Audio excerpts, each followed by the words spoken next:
Hello, welcome to I Want to Learn How to Code Part 2. Today we are going to be looking at the nitty-gritties, like the details of the path that you have to take when you want to learn how to code, when you decide that, all right, I want to learn how to code. I am Noel from StackNet, and you can find me on Twitter with the handle Noelings. It's often said that if you give someone a program, you frustrate them for a day, and if you teach them how to program, you frustrate them for lifetimes. So let's go ahead and let me show you how to mess up your life with programming. All right. So the rundown of what we are going to be doing today, we are going to first of all talk about the mindset, like when you hear of programming or when you decide, or like people decide that they want to learn how to code, what are they thinking about initially? And then we are going to look at the fundamentals, and then the one of the most important questions are actually the questions that most people always ask first. What language do I learn first? All right. So the mindset. When you hear about programming, what do you think of? What comes to your mind and stuff? Usually when most people hear about programming, they think about Mark Zuckerberg, Steve Jobs, and Bill Gates, and all of these people who have created revolutionary tech companies that we look up to as giants today.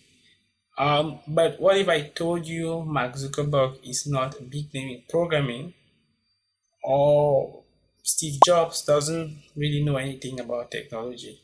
You might be surprised, but Mark Zuckerberg is just a technology entrepreneur, and Steve Jobs was like a business guy who knew how to drive innovation out of a couple of tech guys like Steve Wozniak, who drove most of the innovation at Apple.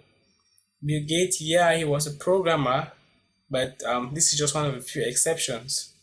And the second thing, all right, your mindset have changed a little bit. Second thing, what do you expect from a programming lecture?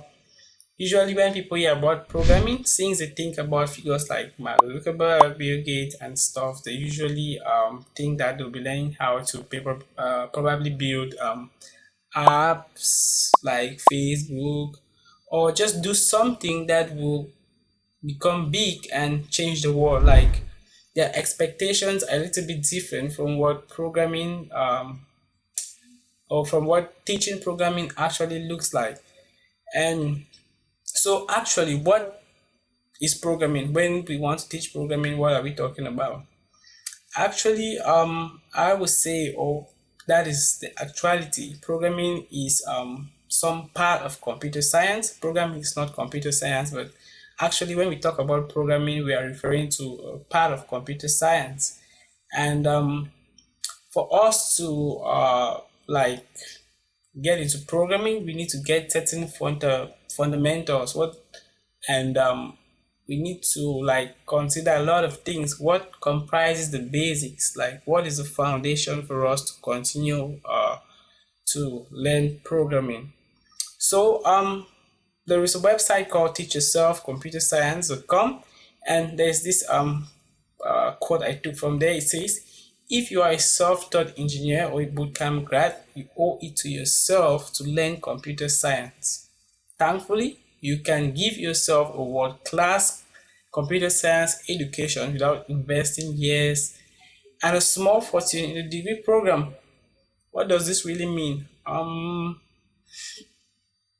You could just learn computer science in some bootcamp, not computer science, sorry, programming. You could learn how to build a website. Maybe you could hear that, all right, we are doing Flutter tutorial or Django or something. And you just went there and learned how to build website or maybe a mobile app or something. And you started doing programming, but at some point you got stuck. You found out that there are certain things you could not do. There are certain programmers that were so elite, and the whole ecosystem became a little bit tight. And then there was a point where your copy and paste failed, and this is like a loop. You are not really progressing in programming because some fundamentals, some basics are missing. But that is just if you actually took this path. Now, if you are someone who did not take such a path like the bootcamp route, and you actually started by taking some course on your own on programming, maybe to learn programming in PHP or JavaScript or some specialized kind of stuff, you will notice that when you started learning programming, there were some jargons that came in, and these jargons were like some words were being used to teach you programming that really confused you. You have never heard of these words, and you didn't understand these words. And this is because these words are from computer science and they are being used to teach programming. So, what is this about? The reason this is because computer science as a subject in programming is a cumulative kind of subject. That means you learn one topic, then you learn the next. You don't just learn some topic and you know it, because there are a lot of prerequisites for each topic. Usually in universities or online or whatever, computer science courses are curated by professors or people who are really knowledgeable in the field, and they consider prerequisites very carefully. So if you are not if you don't have prerequisites, you are not advised to proceed with the course. And if you proceed with the course, nothing out of the prerequisites is assumed to be known.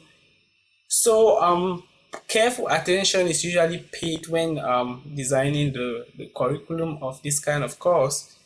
And so it is a little bit dangerous when you go ahead and start learning programming without thinking about the cumulative nature of computer science and programming as a discipline.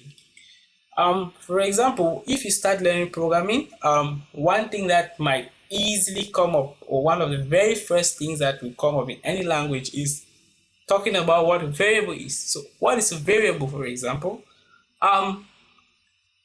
Ideally, a variable will be defined as a named memory location, but that is just absurd. It makes no sense. It doesn't feel like what we know a variable to be from mathematics or from common sense.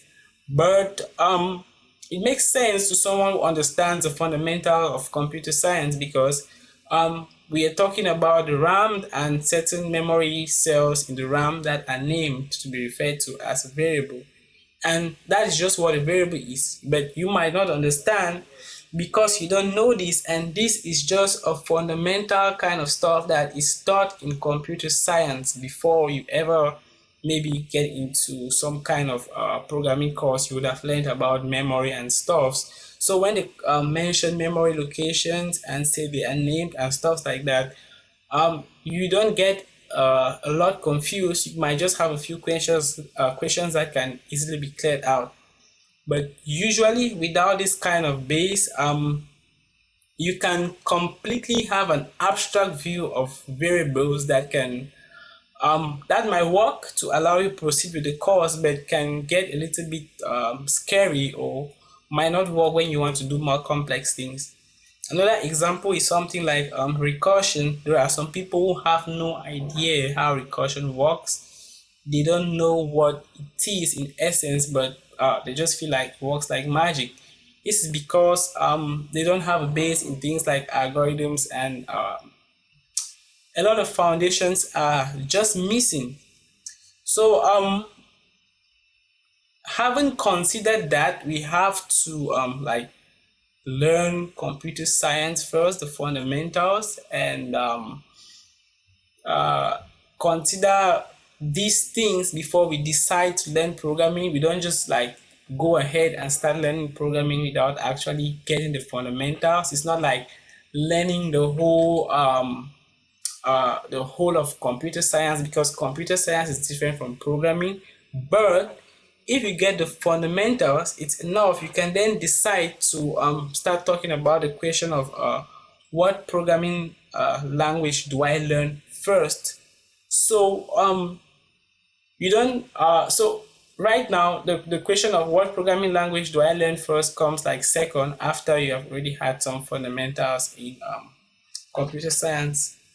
And some common programming languages are C, Python, Java, JavaScript, and there are just a whole lot of them. So it's very difficult for you as a newbie or someone from another field. Maybe you are an electrical engineer or something, and you want to learn programming. You are just confused. There are a lot of these languages. You don't know which one to learn first. So what are you going to use as criteria, or what are you going to use as criteria to like decide which language to learn first?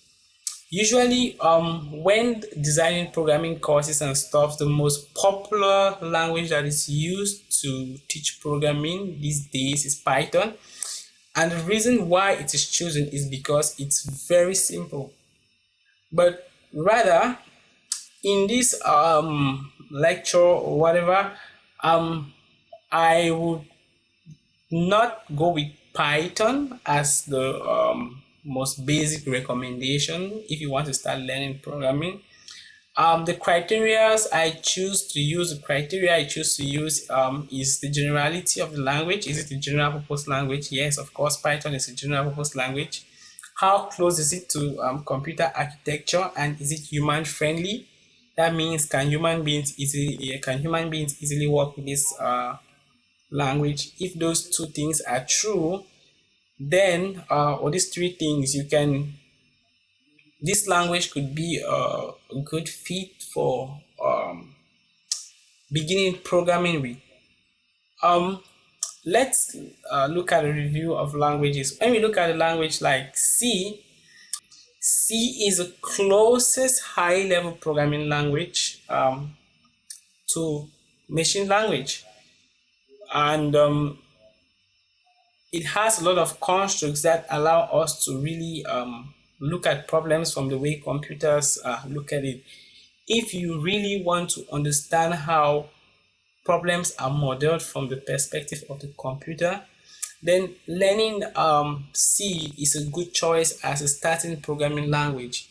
It's true, it might not be as popular as a lot of the languages that you see when you Google search what language do I learn first, but um, C, it's a great precursor to all of these languages. When you learn C and you get to these other languages, you find out that most of the things that you learned in C are concepts are really really helpful generally in the field of programming. And then also the syntactic sugar like some programming language just actually decide to copy some of their syntax or make their syntax look like C. So they call that syntactic sugar. And if you learn C or maybe C++, you're going to see that okay, a lot of programming languages actually look like it. So when it comes to architectural closeness, C is the closest language to machine language, which is the actual language machine understands.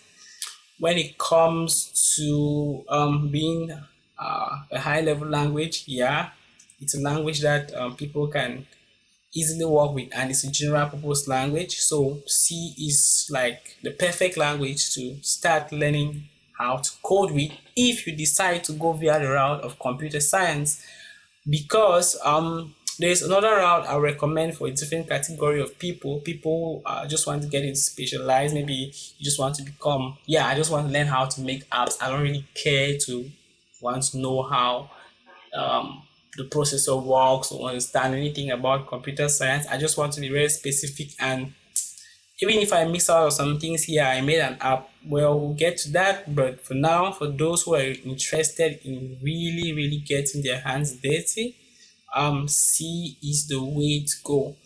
After C, my next recommendation is Python, which is like I think the most accepted language for beginners because it's simple. But apart from the fact that it's simple, it's also a general purpose language, so it passes our criteria. It's really good. It copies a lot of concepts from C, and it makes it way easier for us to implement data structures. So maybe after learning some fundamentals with C and you want to try another language, you can try Python to make your algorithm skills stronger. And algorithms is indeed one of the topics you have to learn when you learn computer science to be like great all around when it comes to programming, because actually when we are doing programming, what we are just doing is like algorithms. And then my third legacy recommendation is Java. It's also a general purpose language, but it's platform independent and supports a lot of object oriented patterns. In fact, it enforces object oriented patterns.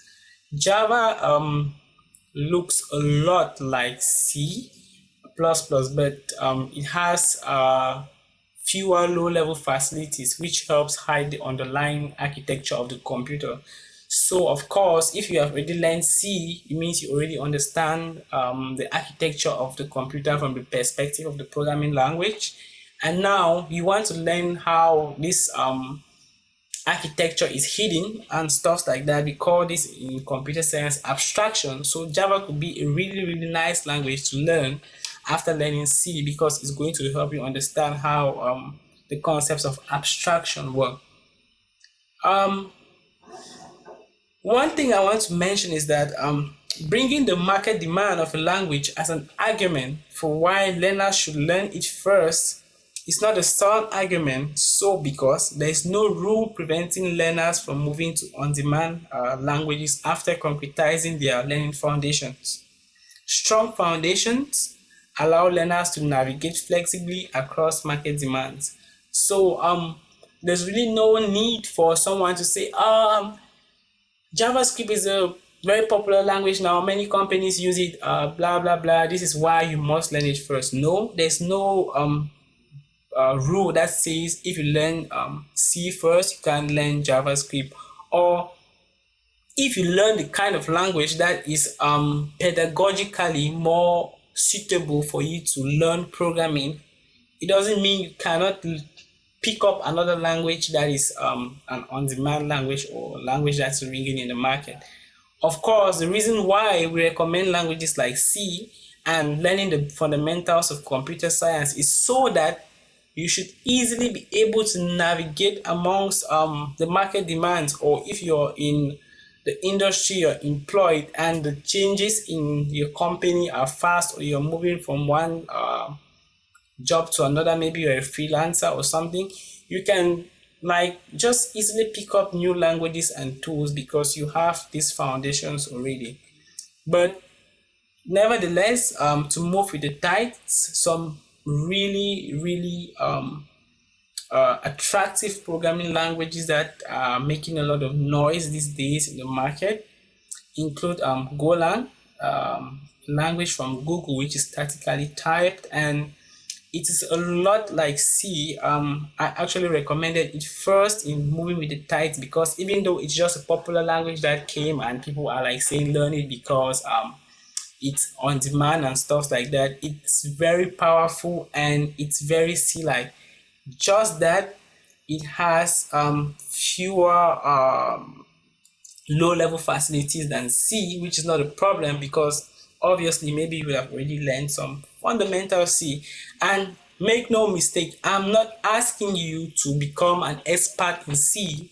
I'm just saying you should use C to get the fundamentals, the very, very basics of programming before you try to move to other languages. Or you could pick any of the languages I'm actually talking about, but C is the reference we're using here.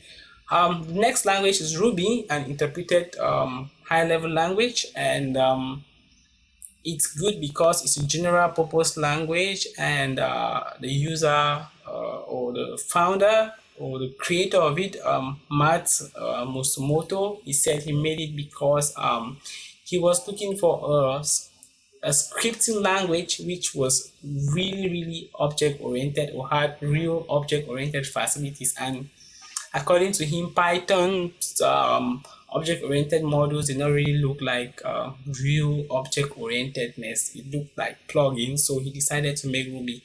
And It's making a lot of noise these days because a lot of great projects have been built with it. If you know about GitHub, GitLab, Airbnb, all of these things were built on Ruby, the Ruby framework, Ruby and Rails. So um, Ruby is a great language to start with. And last but not the least, JavaScript, which was initially designed to work within the browser as a front-end language, has exploded. Like now JavaScript works out of the browser and people are using it to do unimaginable things that the people who created JavaScript did not foresee that JavaScript would ever be used in this way.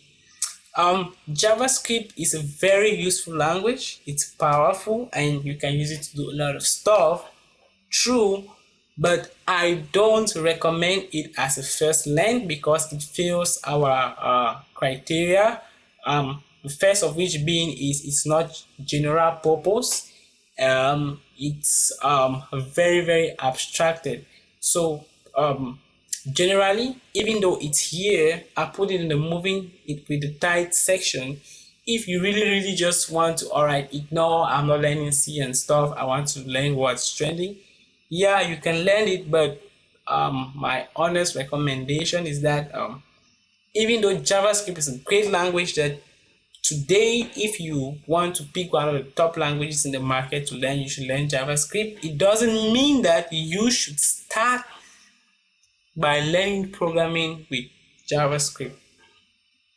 Okay, so in a nutshell, what is this about? One thing that you should note, or you should have noted, is that most of the languages we talked about, Python, Go, Java, and many other languages, have a C-like syntax and borrow a lot of concepts from C. And even JavaScript has a C-like syntax, even though it is very or extremely different from C. C is a procedural language, and JavaScript is not just a procedural language, it's more of a functional language, but actually a multi-paradigm language. Supports a lot of paradigm, object-oriented, procedural, whatever. But of course, conceptually it's not like C, but it still uses some C syntax. So you see how influential the C programming language can be and why it's really recommended. But to conclude, so that you don't really take anything out of context, all of the programming languages that we have talked about may and can come and go, especially the ones in the moving with the tight section, because the tights change very easily. In 2-3 years time we might have new languages that are trending and stuff, but what will never change, what will never ever change, is the fundamentals of computer science and programming. So you should take the first part, considering learning the fundamentals of computer science and programming very seriously, so that no matter what happens and no matter how the tides are moving or what direction it's going into, you can easily navigate. There is an article that I have written to accompany this video, and this article has a lot more details and explains a lot of stuff. And in this article I dropped some recommendations of where you can learn computer science, and like just some places you could get some good computer science courses online just to learn the basics, not really to become a computer scientist. And I'm going to drop the link to this article in the description, and you should do well to read it, so that if there are some things in the video that don't really add up, it can make more sense to you. And if you have any question, you can leave it in the comment section, or you can write us an email. Thank you very much from all of us at StackNet. Of course, we are on Twitter with StackNet. You can also find me on Twitter with the handle in my links, and you can send us an email to nomad@stacknet.com, because at StackNet everyone is a nomad. Goodbye and see you next time.